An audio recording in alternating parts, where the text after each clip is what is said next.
Hello guys, welcome back to my channel. চলে এসেছি আরও একটা নতুন ভিডিও নিয়ে। এটা হচ্ছে আমার আইব্রো ভাতের ভিডিও। তো বুঝতেই পারছো, এটা হচ্ছে আমার 8 নম্বর আইব্রো ভাতের ভিডিও, যেটা খেতে গিয়েছিলাম আমি আমার স্কুল বেস্ট ফ্রেন্ডের বাড়িতে, যার সাথে আমার ক্লাস 3-4 থেকে সম্পর্ক এখনও পর্যন্ত আছে। তো তার বাড়িতেই গিয়েছিলাম। তো ও অনেক নিয়মকানুন জানে না ঠিকই, ও তারপরেই দেখো এত কিছু রান্না করেছিল আমার সাথে ভালোবেসে, এত রান্না করেছিল। তো ও তো জানতোই না নিয়ম। তো আমি ওকে ফার্স্ট বললাম, দেখ জানিস আইব্রো ভাতে না পায়েসটা খাইয়ে দিতে হয়, তুই খাওয়াবি তো? তো ও আমাকে আবার খাইয়ে দিল।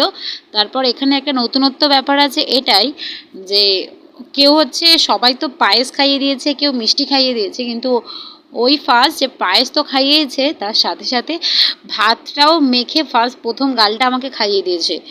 তো যাই হোক, 8 নম্বর আবির্ভাবটা ভালোই কাটলো। ও, আমি আর ওর ছেলে, এই তিনজনে মিলেই ছিলাম, আর কেউ ছিল না। তো খাওয়া দাওয়া সেরে তারপর আমি চলে আসি বাড়ি। তার মাঝেই কিছু ছবি তুলেছিলাম, ব্যাস এইটুকুই, বেশিক্ষণ থাকতে পারিনি একটু ব্যস্ততার কারণে। তো ভিডিওটা হচ্ছে এই এতটাই, জাস্ট খাওয়াটাই, বেশি কিছু করা হয়নি। তার কিছু গল্প ছিল, ওর সাথে অনেক দিন জমে থাকা কথা বলছিলাম, তো সেই ভিডিওগুলো আমি করিনি। তো ভিডিওটা হচ্ছে এতটাই, দেখা হচ্ছে নেক্সট ভিডিওতে। ভালো থাকবে, সুস্থ থাকবে, আর চ্যানেলটা সাবস্ক্রাইব করে দিও। টাটা।